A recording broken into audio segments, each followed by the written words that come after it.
Bunga di Batu Cadas. Jilid 5 Part 1. Mandra berpaling. Ketika ia melihat Raden Rudira, maka ia pun segera berkata, "Tuan, cecunguk itu datang kemari." "Siapa?" "Sura dan Dipanala." "Sura dan Dipanala?" Raden Rudira terkejut. "Itulah mereka." Raden Rudira memandang ke dalam keremangan cahaya lampu yang sayup-sayup saja sampai. Tetapi ia pun segera mengenal mereka berdua. Mereka benar-benar Sura dan Dipanala. Terdengar Raden Rudira menggeretakkan giginya. Lalu tiba-tiba keluar perintahnya sebelum ia sempat berpikir, "Kepung mereka. Jangan sampai keduanya dapat lari dari halaman ini. Ikat mereka pada pohon sawo di halaman depan. Kita akan menunjukkan kepada semua abdi dan pengawal bahwa yang terjadi adalah akibat dari pengkhianatan mereka." Sejenak para pengawal menjadi ragu-ragu. Tetapi ketika Mandra mendahului melangkah mendekati Sura, maka yang lain pun segera mengikutinya. "Jangan melawan Sura," bisik Dipanala. "Apakah aku akan membiarkan diriku mati dengan sia-sia? Apakah kau masih percaya kepadaku?" Sura merenung sejenak. Namun kemudian ia menganggukkan kepalanya sambil berdesis, "Ya, aku masih percaya kepada Ki Dipanala. Jika kau masih percaya kepadaku, jangan melawan. Aku masih mengharap bahwa kita tidak akan mati sambil terikat. Aku tidak mau mati dengan tangan terikat. Aku ingin mati dengan pedang di tangan. Percayalah kepadaku." Sura menarik nafas dalam-dalam. Sementara itu orang-orang yang mengepungnya menjadi semakin rapat. Namun Sura tidak berbuat apa-apa seperti juga Dipanala. "Tangkap mereka. Jika mereka melawan, patahkan tangannya," teriak Raden Rudira. Ki Dipanala memandanginya sejenak, lalu jawabnya, "Kami tidak akan melawan." "Bagus. Jika demikian ikat tangan mereka pada pohon sawo di halaman depan." Terdengar gigi Sura yang gemeretak. Tetapi ia tidak melawan seperti yang dinasihatkan Ki Dipanala, meskipun sebenarnya hatinya tidak mau menerima perlakuan itu. Dengan kasarnya Mandra mendorongnya dan kemudian beberapa orang mengikat tangannya dan menyeretnya ke sebatang pohon sawo di halaman depan. "Tutup pintu regol. Jangan seorang pun yang diperbolehkan masuk," berkata Raden Rudira dengan lantang. Para penjaga di regol halaman segera menutup pintu yang sudah tertutup itu menjadi semakin rapat dan memalangnya kuat-kuat.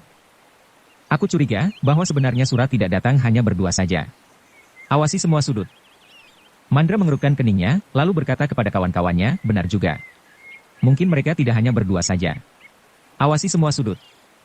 Beberapa orang pun segera memencar. Di dalam keremangan mereka mengawasi dinding-dinding halaman dalam Ranakusuman. Mereka memperhatikan setiap desir dan setiap gerak.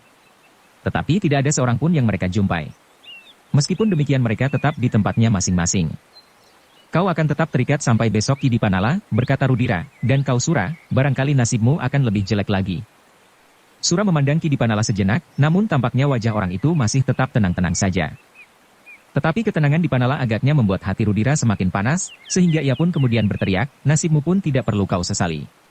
Besok, jika matahari naik sampai ke ujung pepohonan, semua abdi dari istana ini akan berkumpul di halaman dan menyaksikan bagaimana aku memukul kalian dengan rotan sampai tubuh kalian tidak berbentuk. Setelah itu aku akan melemparkan kalian keluar regol halaman rumah ini untuk selamanya." Dipanala tidak menyahut sama sekali. Tetapi wajahnya masih tetap tenang dan seakan-akan yakin bahwa tidak akan pernah terjadi sesuatu atas dirinya. Ternyata keributan dan teriakan-teriakan Raden Rudira telah membangunkan seisi istana itu. Bahkan Pangeran Ranakusuma yang telah nyenyak pun terbangun pula.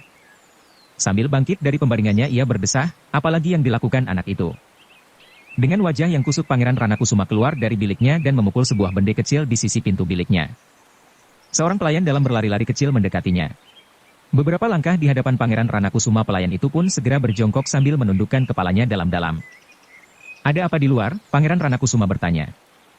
"Raden Rudira sedang marah, Tuan." Pangeran Ranakusuma menarik nafas dalam-dalam. Ia berpaling ketika didengarnya suara istrinya, Raden Ayu Galihwarit, siapakah yang kali ini dimarahinya? Menurut pendengaran hamba, agaknya Raden Rudira marah-marah kepada Sura dan Ki Dipanala. Pangeran Ranakusuma mengerutkan keningnya. Tetapi yang bertanya lebih dahulu adalah Raden Ayu Sontrang, "Maksudmu Ki Dipanala abdi Ranakusuman ini?" Hamba dengar demikian. Sejenak Raden Ayu Galihwarit menjadi tegang. Tetapi ia pun berusaha untuk menghilangkan kesan itu dari wajahnya. "Di manakah mereka sekarang?" "Di halaman depan, Tuan." Pangeran Ranakusuma termenung sejenak. Lalu ia bertanya kepada istrinya, apakah ia mengatakan sesuatu tentang kedua orang itu? "Ya, Kamas." Ia merasa dikhianati oleh keduanya. Ia tidak berhasil mengambil gadis Jati Aking itu. "Gadis Jati Aking? Siapa?" "Anak Danatirta." Pangeran Ranakusuma mengerutkan keningnya, jadi Rudira ingin mengambil anak gadis Danatirta. Ya Kamas. Aku memang memerlukan seorang pelayan untuk menyediakan kinangan dan botekan, khusus buatku, tetapi kenapa anak Danatirta? Aku sudah menitipkan Juiring di padepokan itu, dan sekarang Rudira ingin mengambil anaknya. Apakah salahnya? Pangeran Ranakusuma menarik nafas dalam-dalam. Katanya kemudian, tidak. Aku tidak boleh membiarkannya. Keluarga kita tidak boleh menyakiti hatinya. Aku yakin bahwa Danatirta tentu keberatan memberikan anaknya itu, dan Rudira tidak boleh memaksanya. Tetapi itu dapat berarti menurunkan martabat kita Kamas. Kenapa? Akan menjadi kebiasaan seorang rakyat kecil menolak perintah seorang bangsawan, apalagi seorang pangeran seperti Kamas Ranakusuma. Tetapi perintah itu sama sekali tidak wajar. Kenapa tidak? Bukankah sudah menjadi kebiasaan seorang bangsawan untuk mengambil seorang perempuan yang disukainya? Pangeran Ranakusuma menarik nafas dalam-dalam. Ia tidak dapat membantah karena ia pernah melakukannya, dan istrinya itu pun mengetahuinya pula. Namun demikian, ia masih berkata, tetapi Danatirta adalah seorang yang mengasuh anakku pula. Kamas masih selalu memikirkannya. Kamas masih selalu memperhitungkan anak itu, sedangkan yang sekarang menghadapi persoalan adalah Rudira, putra Kamas pula. Pangeran Ranakusuma menjadi termangu-mangu. Setiap kali ia dihadapkan pada persoalan yang rumit. Dan kali ini, ia berdiri di simpang jalan yang sangat membingungkan. Selagi ia termangu-mangu, maka Raden Rudira pun berjalan bergegas masuk ke ruang tengah dan langsung ke pintu bilik ayahandanya yang terbuka, sedang ayah dan ibunya masih berdiri di muka pintu dihadap seorang pelayan. Ayahanda masih belum tidur. Aku terkejut mendengar kau berteriak-teriak di halaman, aku baru bertanya apa yang sudah terjadi. Aku telah menangkap Sura dan Ki Dipanala, keduanya aku ikat pada pohon sawo kecik di halaman untuk menjadi pengewan-ewan. Rudira, hampir berbareng ayah dan ibunya memotong. Namun hanya ayahnya lah yang melanjutkannya, kau akan menghukum mereka? Ya ayahanda. Aku akan menghukum keduanya. Wajah Ranakusuma menjadi tegang sejenak. Tanpa disadarinya ia berpaling memandang wajah Raden Ayu Galihwarit. Ternyata wajah itu pun menegang pula. Rudira, berkata Pangeran Ranakusuma kemudian, Sura dan Dipanala adalah abdi-abdi Ranakusuman yang telah bertahun. Karena itu, setiap hukuman bagi mereka harus dipertimbangkan sebaik-baiknya. Aku sudah mempertimbangkan ayahanda. Mereka adalah pengkhianat-pengkhianat yang harus dihukum. Mereka telah menghina aku sebagai seorang putra pangeran. Keduanya telah mencegah keinginanku mengambil seorang gadis dari padepokan Jati Aking. Mereka sama sekali tidak berhak berbuat demikian ayah. Pangeran Ranakusuma merenung sejenak. Dan sebelum ia menyahut, Raden Ayu Sontrang sudah mendahuluinya, jangan berbuat sewenang-wenang terhadap keduanya Rudira. Terutama Ki Dipanala.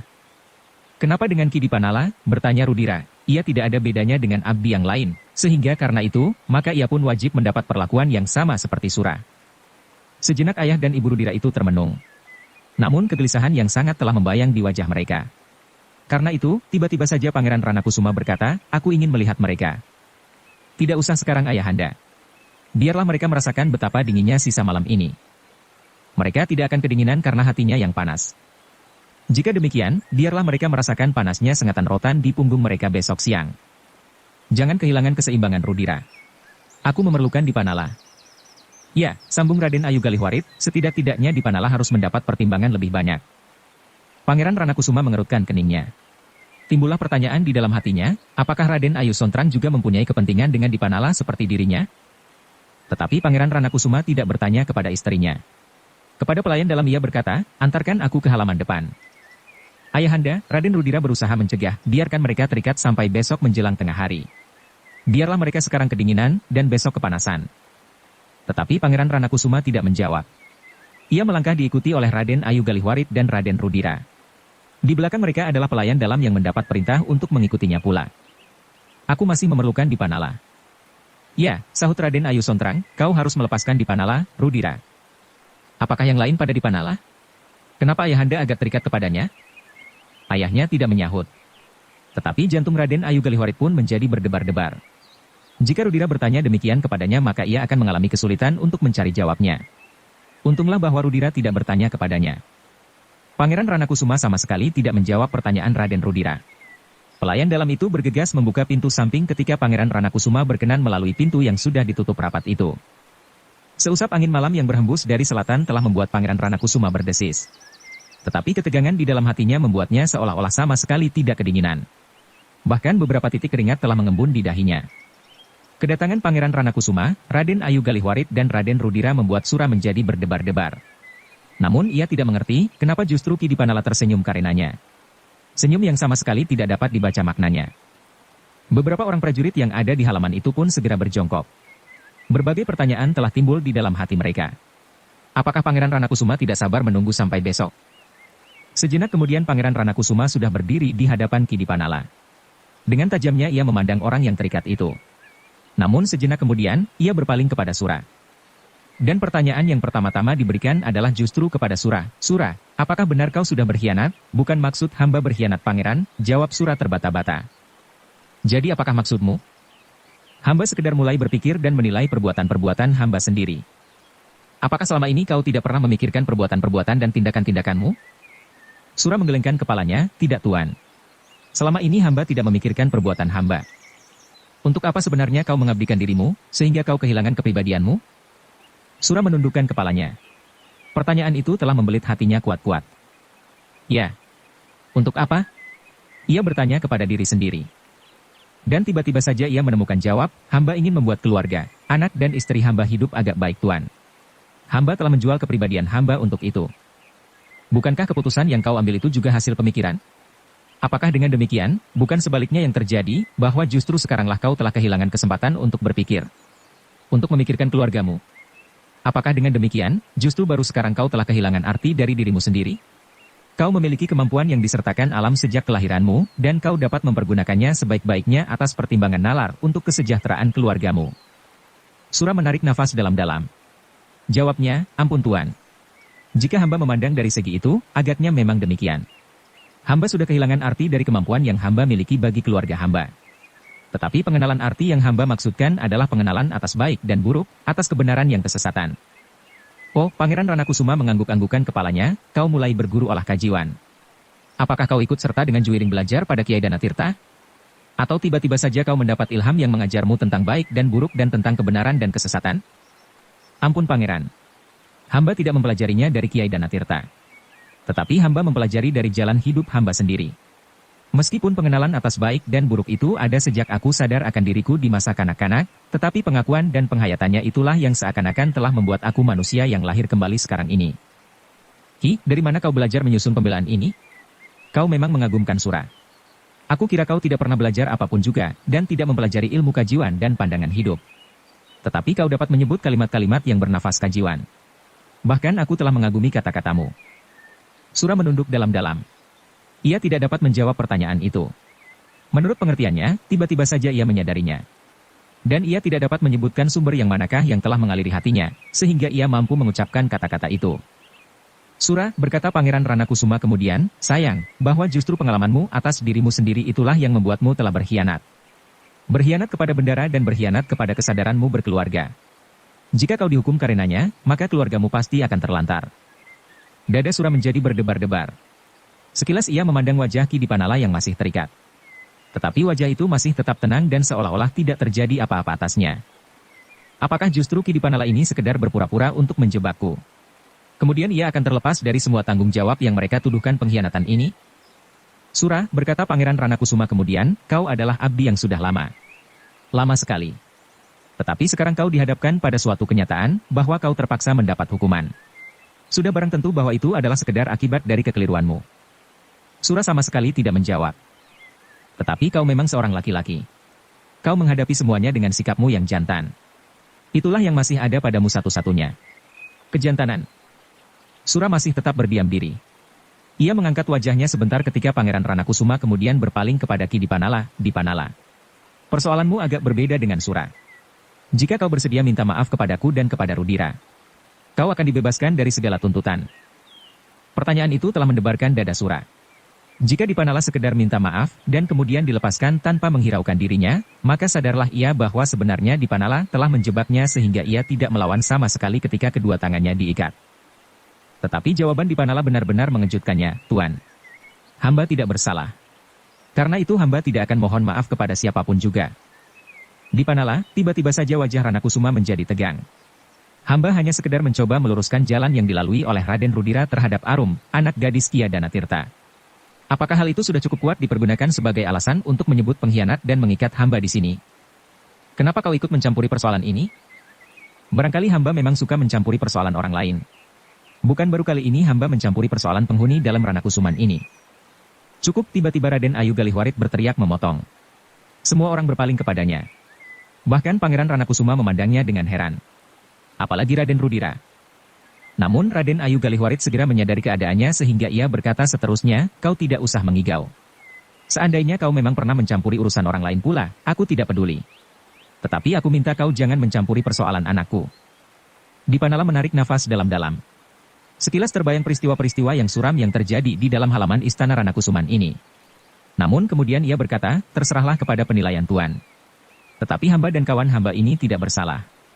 Jika hamba akan dihukum, maka sudah tentu hamba tidak akan mau mengalami derita seorang diri atau hanya berdua dengan kawan hamba ini. Raden Ayu Galihwarit menggigit bibirnya. Namun wajah Pangeran Ranakusuma pun menjadi tegang. Jangan hiraukan orang itu ayahanda, berkata Raden Rudira kemudian, aku akan memanggil para pengiring besok setelah matahari terbit. Aku dapat menghukum keduanya dengan cara yang paling menarik, selain hukum picis. Apa yang dapat kau lakukan Rudira? Macam-macam sekali ayah.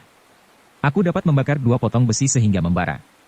Jika ujung-ujung besi itu tersentuh mata keduanya, maka akibatnya akan dapat dibayangkan. Terasa bulu-bulu tengkuk Raden Ayu Galihwarit meremang. Namun sebelum ia berkata sesuatu, Pangeran Ranakusuma telah mendahului, Rudira. Kita hidup pada zaman peradaban. Kita bukan lagi orang-orang liar yang dapat dengan sekehendak hati kita memperlakukan sesama manusia. Rudira menjadi heran mendengar kata-kata ayahnya. Ayahnya tentu tahu bahwa ia tidak akan memperlakukan kedua orang itu seperti yang dikatakan. Tetapi ia benar-benar akan mendera keduanya dengan cambuk atau rotan. Belum lagi keraguan-raguan itu mereda, tiba-tiba saja Pangeran Ranakusuma berkata, lepaskan Dipanala. Kata-kata itu benar-benar telah mendebarkan jantung Raden Rudira. Namun selain Rudira, Sura pun menjadi berdebar-debar pula. Perintah Pangeran Ranakusuma hanya berlaku bagi Dipanala. Tetapi tidak berlaku baginya. Namun ternyata Dipanala bertanya, apakah aku akan dilepaskan sendiri? Iya, kau akan dilepaskan atas perintahku. Kau sudah lama sekali tinggal di rumah ini. Karena itu, aku masih juga mempunyai perasaan iba. Tuan, berkata Dipanala, masa pengabdianku dan Sura tidak terpaut banyak. Karena itu, hamba mohon agar Sura juga mendapatkan kesempatan seperti hamba. Gila, bentak Pangeran Ranakusuma, aku hanya memaafkan engkau. Itu tergantung atas kehendakku. Jika Tuan tidak berbuat adil, maka biarlah hamba pun mengalami perlakuan seperti yang akan dialami Sura. Hamba pun tidak berkeberatan mengalami dera dengan cambuk atau rotan 100 kali pada badan hamba. Dipanala, kau jangan berbuat bodoh dan gila. Aku tidak mau berbuat lain kecuali mengampuni kau meskipun Rudira tidak setuju. Sedang Sura, bagiku bukan seseorang yang aku perlukan lagi, Tuan, soalnya bukan diperlukan atau tidak diperlukan. Soalnya aku dan Sura dapat dianggap berbuat kesalahan yang sama. Tidak. Jauh berbeda, sahut Raden Rudira, meskipun aku ingin menghukum kalian berdua, namun sebenarnya kesalahan Sura jauh lebih besar dari kesalahanmu. Sura dengan tegas menentang kehendakku. Ia berani melawan Mandra yang bertindak atas namaku. Dipanala mengerutkan keningnya. Namun katanya, tergantung kepada pangeran. Tetapi hamba mohon Sura juga dilepaskan. Tidak. Jika ayahanda ingin memaafkan kau Ki Dipanala, aku masih dapat mengerti, karena selama ini kau nampaknya mempunyai pengaruh atas ayahanda. Tetapi tidak dengan Sura. Ia benar-benar sudah berkhianat. Bukan saja dengan angan-angan. Tetapi sudah dilakukan dengan perbuatan. Dipanala, berkata Pangeran Ranakusuma, kau hanya mempunyai 2 pilihan. Menjalani hukuman bersama Sura, atau kau mohon maaf dan aku lepaskan. Hamba memang mempunyai 2 pilihan. Dilepaskan bersama-sama atau harus menjalani hukuman bersamanya. Perbedaan hukuman dan pengampunan sama sekali tidak adil. Dan hamba pun sama sekali tidak berbuat kesalahan menurut hemat hamba. Raden Rudira menggeretakkan giginya. Katanya, aku akan menghukum kedua-duanya. Sejenak Pangeran Ranakusuma termenung. Ketika ia berpaling memandang istrinya, tampaklah betapa ketegangan yang memuncak membayang di wajahnya. Apakah pertimbanganmu? Tiba-tiba Pangeran Ranakusuma bertanya. Raden Ayu Galihwarit mendapatkan kesulitan untuk menjawab pertanyaan itu, sehingga karena itu Pangeran Ranakusuma mendesaknya, apa yang baik kita lakukan sekarang? Tubuh Ibunda Raden Rudira itu menjadi gemetar. Di sela-sela deru nafasnya ia berkata, yang manapun yang baik menurut Kakanda. Dipanala menjadi berdebar-debar juga. Memang ia mempunyai keuntungan dengan sikapnya. Tetapi kemungkinan yang lain justru pahit sekali. Baik Pangeran Ranakusuma maupun Raden Ayu Galihwarit dapat memerintahkan untuk segera membunuhnya, agar mulutnya tidak lagi dapat mengucapkan kata-kata. Jika demikian yang terjadi, apa boleh buat? Tetapi aku pasti masih mempunyai kesempatan untuk berteriak meskipun hanya beberapa kata. Dan yang beberapa kala itu akan membawa Pangeran Ranakusuma suami istri untuk bersama-sama mengalami kenyerian yang tiada taranya meskipun berbeda bentuknya. Namun Pangeran Ranakusuma tidak segera berbuat sesuatu, ia masih berdiri saja mematung memandang Dipanala yang terikat itu. Sekali-sekali dipandanginya pula wajah Sura yang tegang. Pangeran Ranakusuma menarik nafas dalam-dalam. Keduanya adalah abdi yang termasuk paling lama bekerja di Ranakusuman. Tetapi Sura bagi Pangeran Ranakusuma tidak lebih dari benda-benda mati. Jika ia tidak terpakai lagi, maka apa salahnya jika ia dibuang? Tetapi agaknya tidak demikian dengan Dipanala. Namun karena itu, Dipanala menjadi lebih tidak disukai lagi. Bahkan memang terlintas di angan-angan Pangeran Ranakusuma, kenapa orang ini tidak segera mati saja? Selagi Pangeran Ranakusuma termangu-mangu, maka Raden Rudira berkata, serahkan kepadaku ayahanda. Mungkin ayahanda tidak akan sampai hati karena orang-orang ini sudah terlalu lama berada dan mengabdikan diri kepada ayahanda. Tetapi penghinaan yang diberikan kepadaku sepantasnya untuk diperhitungkan sebaik-baiknya. Dan aku tidak berkeberatan sama sekali untuk melakukannya. Wajah Pangeran Ranakusuma menjadi semakin tegang. Keringat dingin mulai mengalir di punggung dan tengkuknya. Raden Rudira menjadi heran melihat sikap ayahandanya. Bahkan sikap ibundanya Galihwarit. Seakan-akan ada sesuatu yang menghantui mereka berdua, sehingga mereka berdua tidak segera berani mengambil suatu sikap terhadap Dipanala. Setelah mengalami perjuangan yang berat di dalam jantungnya, tiba-tiba dengan suara gemetar Pangeran Ranakusuma berkata kepada anaknya, lepaskan mereka. Ayahanda, Raden Rudira hampir berteriak, mereka telah menghina aku. Sura terlebih-lebih lagi. Ia menghina aku di Sukawati dan kemudian di Padepokan Jati Aking. Apakah ia harus dilepaskan? Terasa tubuh pangeran itu menjadi semakin gemetar. Dipandanginya wajah Dipanala yang tenang. Lalu ia pun menggeram, kau memang licik seperti setan, Dipanala. Tetapi jangan kau berharap bahwa lain kali kau dapat mempergunakan akal licikmu ini. Tuan, berkata Dipanala, hamba sama sekali tidak ingin berbuat licik. Hamba hanya memohon agar Tuan sudi mempertimbangkan untuk melepaskan kami, karena kami tidak bersalah. Sehingga karena itu maka kami berkeberatan untuk memohon maaf kepada Raden Rudira. Diam, diam kau, teriak Pangeran Ranakusuma yang menjadi semakin marah. Tiba-tiba saja tangannya telah menampar mulut Dipanala, sehingga wajah Dipanala terdorong dan membentur batang sawo. Namun kemudian dengan suara yang bergetar Pangeran Ranakusuma berkata, lepaskan mereka. Lepaskan setan-setan licik ini. Ayahanda. Lepaskan, lepaskan. Apakah kalian mendengar? Raden Rudira menjadi tegang. Apalagi ketika ia melihat beberapa orang berdiri termangu-mangu di kejauhan. Di antara mereka adalah Mandra. Karena Rudira masih termangu-mangu, maka ayahandanya Pangeran Ranakusuma berteriak sekali lagi, lepaskan. Lepaskan, apakah kalian tulihi? Selagi Raden Rudira berdiri termangu-mangu, maka ibunya, Raden Ayu Galihwarit mendekatinya sambil berbisik, jangan membantah perintah ayahanda, Rudira. Lepaskan. Kau tidak memerlukan keduanya. Terasa kerongkongan Raden Rudira seperti tersumbat. Bahkan matanya terasa menjadi panas. Tetapi, ia masih akan berkata lebih banyak lagi. Namun dengan jari-jarinya ibunya menyentuh bibir putranya sambil berkata pula, Rudira, bukankah kau satu-satunya putra ayahanda yang paling patuh? Nah, lepaskan mereka seperti yang diperintahkan oleh ayahanda. Betapa kecewa menghentak-hentak dada Raden Rudira. Hampir saja ia berteriak dan menangis terlolong-lolong. Kekecewaan yang datang beruntun membuat hatinya serasa pecah. Dan kali ini ayahandanya dan ibundanya sendirilah yang membuatnya kecewa. Kecewa sekali, seperti saat ia gagal mengambil Arum. Ibu membiarkan aku pergi ke Jati Aking, suara Rudira terputus-putus, tetapi ibu membiarkan pula aku terhina. Bukan maksudku Rudira. Tetapi sebaiknya kau melakukan perintah ayanda. Raden Rudira tidak dapat membantah lagi. Dengan mata yang menjadi merah, ia berteriak kepada pelayan dalam yang berdiri mematung, lepaskan, lepaskan. Pelayan dalam itu termangu-mangu sejenak, namun kemudian ia maju beberapa langkah dan melepaskan tali pengikat kedua orang itu pada batang-batang sawo di halaman itu. Ketika tali-tali itu terlepas, maka Dipanala dan Sura hampir berbareng menarik nafas dalam-dalam. Dengan nada yang dalam Dipanala berkata, Tuan, hamba mengucapkan beribu terima kasih. Diam, diam, Pangeran Ranakusuma berteriak. Dipandanginya Dipanala dan Sura sejenak. Namun ia pun kemudian segera melangkah meninggalkan halaman depan itu kembali memasuki ruangan dalam istananya diikuti oleh istrinya. Raden Rudira masih berdiri sejenak di halaman. Sorot matanya yang membara itu bagaikan menyala. Dengan suara gemetar ia berkata, Dipanala, apakah kau dapat menyihir dan memaksa ayahanda mengambil keputusan itu lewat tatapan matamu? Tidak Tuan. Aku sama sekali tidak mengenal ilmu itu. Tetapi kau sanggup memaksa ayah melepaskan kau berdua. Tetapi jangan tertawa atas kemenanganmu kali ini. Kau tahu siapa Raden Rudira. Pada suatu saat, aku akan menebus semua kegagalanku sekaligus. Petani Sukawati, Arum dan kau berdua. Dipanala tidak menyahut. Bahkan ditundukkannya wajahnya. Dan Rudira masih berkata, dengan kemenanganmu sekarang ini ternyata telah mendekatkan kau ke jalan kematianmu. Kau harus tahu, bahwa aku sama sekali tidak dapat menerima keadaan serupa ini. Dipanala masih tetap berdiam diri. Lapun mengerti, betapa kecewa hati anak muda itu. Karena itu, ia tidak ingin membakarnya sehingga dapat menghanguskannya sama sekali. Pada itu di dalam istana, Pangeran Ranakusuma duduk dengan wajah yang suram. Istrinya, Raden Ayu Galihwarit berdiri bersandar bibir pintu biliknya. Kenapa kau kali ini bersikap lain? Bertanya Pangeran Ranakusuma. Maksud Pangeran? Kau biasanya terlalu memanjakan anakmu. Tetapi kenapa kali ini kau membenarkan sikapku? Pertanyaan Pangeran sangat aneh, sahut istrinya, bukankah aku berusaha untuk ikut memberikan bimbingan kepada Rudira, dan mendidiknya untuk mematuhi perintah ayahandanya? Pangeran Ranakusuma tidak bertanya lagi. Terasa sesuatu yang lain pada sikap istrinya saat itu. Kenapa ia tidak justru memaksanya untuk menyerahkan Dipanala dan Sura kepada Rudira? Tetapi Pangeran Ranakusuma tidak bertanya lagi. Apalagi ketika anak gadisnya terbangun pula dan datang mendekati ibunya, apa yang terjadi ibunda? Tidak apa-apa sayang. Tidurlah. Saat apakah sekarang ini? Apakah masih belum pagi?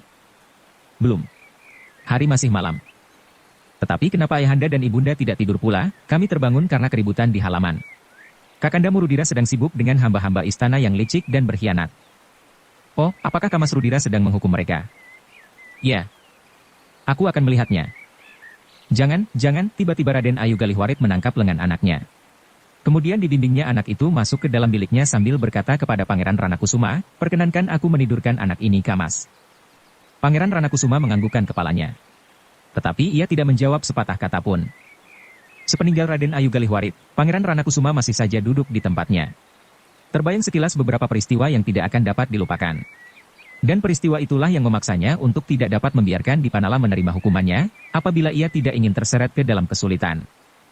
Setan itu sebaliknya lekas mati. Aku akan segera berusaha memeras aku. Tetapi pada suatu saat ia dapat berbahaya bagiku. Tetapi melenyapkan Dipanala bukan suatu pekerjaan yang mudah. Pangeran Ranakusuma tahu benar, bahwa Dipanala adalah seorang bekas prajurit yang mumpuni. Tetapi kini ia hampir tidak pernah bersikap dengan berlandaskan kepada kemampuannya dalam olah kanuragan. Namun demikian, di dalam keadaan yang memaksa, maka Dipanala adalah seekor harimau yang garang. Pangeran Ranakusuma menarik nafas dalam-dalam. Harimau itu kini tampaknya menjadi jinak. Bahkan ia sama sekali tidak berbuat apa-apa ketika Rudira dan pengiringnya mengikatnya pada pohon sawo. Apabila Dipanala dan Sura itu melakukan perlawanan, maka akibatnya seisi istana Kapangranan ini akan terlibat. Untuk berhasil menundukkan kedua orang yang bekerja bersama itu, diperlukan waktu dan tenaga. Dalam kebingungan itu Pangeran Ranakusuma melihat Raden Rudira memasuki biliknya tanpa berkata sepatah kata pun. Dibantingnya tubuhnya di pembaringannya dengan kesalnya. Tetapi Pangeran Ranakusuma tidak menghiraukannya. Ia masih tetap duduk sambil merenung. Di bilik yang lain, Raden Ayu Galihwarit berbaring di sisi anak gadisnya. Sekali-sekali putrinya itu bertanya, namun Raden Ayu Galihwarit selalu menghindar dan menjawab, tidurlah. Tidurlah. Sebentar lagi hari akan menjadi terang. Aku tidak dapat tidur lagi ibu. Kalau begitu, ibulah yang akan tidur. Ibu terlalu lelah. Putrinya tidak menyahut. Dibiarkannya ibundanya berbaring diam di sisinya. Tetapi ketika ia memandang wajah ibundanya dengan sudut matanya, ternyata mata Raden Ayu Galihwarit itu tidak terpejam. Pada itu, Raden Ayu Galihwarit yang memandangi atap biliknya itu benar-benar sedang digelisahkan oleh peristiwa-peristiwa yang beruntun terjadi. Namun yang paling menggelisahkannya adalah karena Dipanala sudah tersangkut pula di dalamnya. Setan itu memang licik, ia berkata di dalam hatinya, kenapa ia tidak mati saja. Raden Ayu Galihwarit menarik nafas dalam-dalam, sehingga desah nafasnya telah membuat putrinya berpaling. Tetapi gadis itu sama sekali tidak bertanya. Persoalan yang diketahuinya itu agaknya telah dipergunakannya sebagai alat untuk menyelamatkan diri, bahkan mungkin di saat-saat mendatang ia berbuat lebih berani lagi. Raden Ayu Ranakusuma itu meneruskan di dalam hati, meskipun sampai saat ini ia belum pernah melakukan pemerasan, tetapi apakah hal itu pada suatu saat tidak terjadi? Raden Ayu Galihwarit itu pun menjadi heran, bahwa sikap Pangeran Ranakusuma tiba-tiba saja menjadi begitu lunak terhadapnya. Bahkan Pangeran Ranakusuma terpaksa menuruti permintaan Dipanala untuk melepaskan Sura pula. Pengaruh apa pula yang ada pada Dipanala terhadap Kamas Ranakusuma? Pertanyaan itu ternyata telah sangat mengganggunya. Jika tidak ada sesuatu yang menyebabkannya, Pangeran Ranakusuma tentu tidak akan berbuat sedemikian lunaknya terhadap Dipanala dan kepada Sura. Meskipun kadang-kadang Pangeran Ranakusuma tidak sependapat dengan tingkah laku anak laki-lakinya. Tetapi ia jarang sekali mengurungkan keputusan yang sudah diambil oleh anak itu. Namun kali ini, Pangeran Ranakusuma telah menggagalkan niat Raden Rudira untuk menghukum kedua orang itu. Mutlak. Ketika Raden Ayu Galihwarit berpaling, dilihatnya putrinya telah tertidur nyenyak di sampingnya. Karena itu, maka perlahan-lahan ia bangkit dan meninggalkan pembaringan itu. Raden Ayu Galihwarit menarik nafas dalam-dalam ketika dari celah-celah pintu ia masih melihat Pangeran Ranakusuma duduk termenung. Tetapi ia sama sekali tidak menyapanya, bahkan Raden Ayu Galihwarit itu pun langsung pergi ke pembaringannya sendiri. Dalam pada itu, di halaman Sura masih berdiri termangu-mangu. Seperti bermimpi ia melihat orang-orang yang sudah siap untuk menghukumnya itu berlalu. Sejenak kemudian ia menarik nafas dalam-dalam. Dipandanginya Dipanala sejenak. Namun akhirnya ia tidak dapat menahan keinginannya untuk mengetahui apakah sebabnya semuanya itu sudah terjadi. Apakah seperti kata Raden Rudira, kau sudah menyihirnya Ki Dipanala? Bertanya Sura. Ki Dipanala memandang Sura sejenak. Namun ia pun kemudian tersenyum sambil menyahut, aku tidak mengenal ilmu itu. Tetapi kenapa Pangeran Ranakusuma memenuhi permintaanmu, bahkan melepaskan aku sekaligus? Ki Dipanala mengangkat bahunya. Namun ia tidak menjawab. Dan yang lebih mengherankan lagi, karena Raden Ayu Sontrang itu kali ini tidak memaksakan kehendak anak laki-lakinya yang manja itu. Jika Raden Ayu Galihwarit itu mencoba menekan Pangeran Ranakusuma, jangankan aku dan kau, sedangkan istrinya yang lain telah disingkirkannya, dan didikan putranya Raden Juwiring. Dipanala tidak menjawab. Tetapi kepalanya terangguk-angguk kecil. Apakah sebabnya? Sura mendesak. Tiba-tiba saja Dipanala menggelengkan kepalanya. Jawabnya, aku tidak begitu mengerti Sura. Tetapi aku masih mempunyai keyakinan bahwa kata-kataku masih juga didengar, justru oleh yang tua-tua. Tidak oleh Raden Rudira sendiri, karena ia belum mengenal aku sejauh-jauhnya. Tidak banyak yang mengenal kau Ki Dipanala. Meskipun kita bersama-sama berada di rumah ini bertahun-tahun, tetapi aku masih juga tidak mengerti apa yang sebenarnya telah kau lakukan terhadap isi istana ini, sehingga seakan-akan kata-katamu merupakan keputusan bagi mereka. Sekali lagi Ki Dipanala menggeleng. Katanya, entahlah. Mungkin karena aku mereka anggap sebagai orang tua di sini. Atau barangkali karena aku sudah terlalu lama tinggal di rumah ini. Sura memandang Dipanala dengan tatapan mata yang aneh. Namun seolah-olah Ki Dipanala itu diliputi oleh suatu rahasia yang tidak dapat diduganya. Tetapi Sura tidak bertanya lagi. Ia mengerti bahwa Ki Dipanala tidak akan mengatakannya meskipun ia berulang kali mendesaknya. Yang harus kau ketahui Sura, berkata Ki Dipanala kemudian, bahwa karena kata-kataku seakan-akan harus mereka dengar itulah, maka sebenarnya aku berada di ujung bahaya. Sura menjadi semakin tidak mengerti. Karena itu ia berkata, kau bagiku seperti bayangan di kegelapan. Aku tidak dapat melihat garis-garis bentukmu Ki Dipanala. Mereka lebih senang melihat aku mati daripada aku masih harus berbicara, karena kata-kataku ternyata masih harus mereka dengarkan. Aku menjadi semakin tidak mengerti. Tetapi Ki Dipanala tidak akan menjelaskannya kepadaku. Ya. Karena persoalannya memang tidak dapat dijelaskan, Sura menarik nafas dalam-dalam. Sudahlah, berkata Ki Dipanala, marilah kita kembalikan kuda-kuda itu ke kandangnya. Sura tidak menjawab. Diikutinya saja Ki Dipanala yang mengambil kudanya dan menuntunnya. Kita akan lewat regol depan. Sura mengangguk. Namun kemudian ia bertanya, apakah aku masih akan dapat masuk lagi? Kau akan memasuki halaman ini bersamaku, Sura mengangguk-anggukkan kepalanya. Keduanya pun kemudian menuntun kuda-kuda mereka keluar halaman. Setelah mengitari dinding samping maka mereka pun memasukkan kuda itu di kandangnya. Di halaman belakang rumah Ki Dipanala. Aku tidak mengerti Ki Dipanala. Apakah sebaiknya aku tetap berada di dalam Ranakusuman? Kau belum diusir. Tetapi jika kau ingin pergi, sebaiknya kau siapkan tempat baru itu, supaya keluargamu tidak terlantar. Tetapi jika terjadi sesuatu dengan aku di dalam Ranakusuman, apakah istri dan anak-anakku harus menyaksikannya? Ki Dipanala mengangguk-anggukkan kepalanya, ia dapat mengerti keberatan itu, sehingga katanya, memang, sebaiknya kau bawa keluargamu pergi. Tetapi kau harus minta diri kepada Pangeran Ranakusuma, selagi aku masih dapat berbuat sesuatu untuk keselamatanmu dan keluargamu. Jika sampai saatnya aku sendiri akan dipancung, maka semuanya sudah akan lewat. Aku tidak akan dapat berbuat apa-apa lagi. Sura mengangguk-anggukkan kepalanya. Namun ia bergumam, apakah aku dapat menghadap Pangeran Ranakusuma untuk minta diri? Aku akan mengusahakan. Dan itu harus terjadi segera, sebelum keadaan berubah. Mungkin aku sudah tidak diperlukan lagi atau mungkin aku sudah terbunuh. Lalu bagaimana dengan Ki Dipanala sendiri? Apakah Ki Dipanala tidak akan meninggalkan dalam Ranakusuman? Ki Dipanala tidak segera menjawab. Sorot matanya memancarkan keraguan-raguan. Namun kemudian ia menggeleng, sementara ini belum. Aku masih didengar oleh Pangeran Ranakusuma. Senang atau tidak senang? Tetapi apakah Ki Dipanala dapat mengetahui, sampai kapan Ki Dipanala akan mendapatkan kepercayaan itu, maksudku, bahwa kata-kata Ki Dipanala masih didengar oleh Pangeran Ranakusuma. Ki Dipanala menggeleng. Jawabnya, aku tidak tahu. Keduanya pun kemudian saling berdiam diri sejenak. Namun Kidipanala kemudian berkata, Sura, kita masih mempunyai kesempatan sedikit untuk beristirahat. Meskipun langit sudah menjadi merah, namun kita masih sempat tidur meskipun hanya sekejap dan kita akan bangun kesiangan. Apakah kita tidak kembali ke Ranakusuman? Besok saja kita kembali ke Ranakusuman. Para penjaga regol itu akan menjadi jengkel jika setiap kali kita minta mereka membuka pintu untuk kita. Sura tidak menyahut. Diikutinya saja Kidipanala pergi ke serambi depan rumahnya yang tidak begitu besar. Kau dapat berbaring di amben ini. Aku tidak dapat mempersilahkan kau tidur di dalam, karena tidak ada lagi tempat. Dan kau? Aku akan tidur di KTP itu. Apakah anyaman barak itu masih ada? Untuk apa? Aku juga lebih suka tidur di lantai, di atas KTP belarak seperti kau. Kidipanala termenung sejenak namun kemudian ia pun mengetuk pintu rumahnya untuk mengambil tikar. Hi, apakah kita benar-benar tidak akan tidur di dalam? Bertanya Kidipanala kemudian, meskipun hanya di lantai. Aku akan tidur di luar saja. Namun Kidipanala pun kemudian berbaring juga di atas tikar pandan di samping Sura. Ternyata Sura masih juga sempat tidur mendekur. Meskipun agak gelisah, tetapi ia masih sempat melepaskan ketegangan di dalam hatinya. Tidur adalah suatu pelepasan yang baik bagi orang-orang yang mengalami himpitan perasaan seperti Sura. Tetapi Kidipanala sendiri sama sekali tidak dapat memejamkan matanya. Ia ternyata lebih gelisah dari Sura. Yang terbayang di dalam angan-angan Kidipanala justru karena ia masih juga mempunyai pengaruh yang mantap terhadap Pangeran Ranakusuma dan Raden Ayu Galihwarit. Tetapi pada suatu saat, mereka akan melenyapkan pengaruh ini, karena pengaruh itu terjadi bukan karena persoalan yang wajar. Bukan karena aku orang tua, bukan karena aku sudah terlalu lama berada di dalam Ranakusuman, dan bukan karena nasihat-nasihatku mempunyai pengaruh yang sangat baik, atau bukan karena aku seorang yang pandai dan mumpuni, berkata Kidipanala di dalam hatinya. Sambil berbaring terbayang kembali peristiwa-peristiwa yang pernah dialaminya. Peristiwa yang hanya karena kebetulan saja ia berkesempatan untuk mengambil keuntungan daripadanya.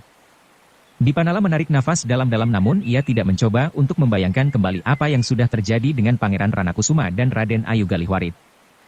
Namun, betapa Kidipanala dicengkam oleh kegelisahan, tetapi oleh lelah dan udara yang dingin segar, maka Kidipanala itu pun terlena meskipun hanya sebentar.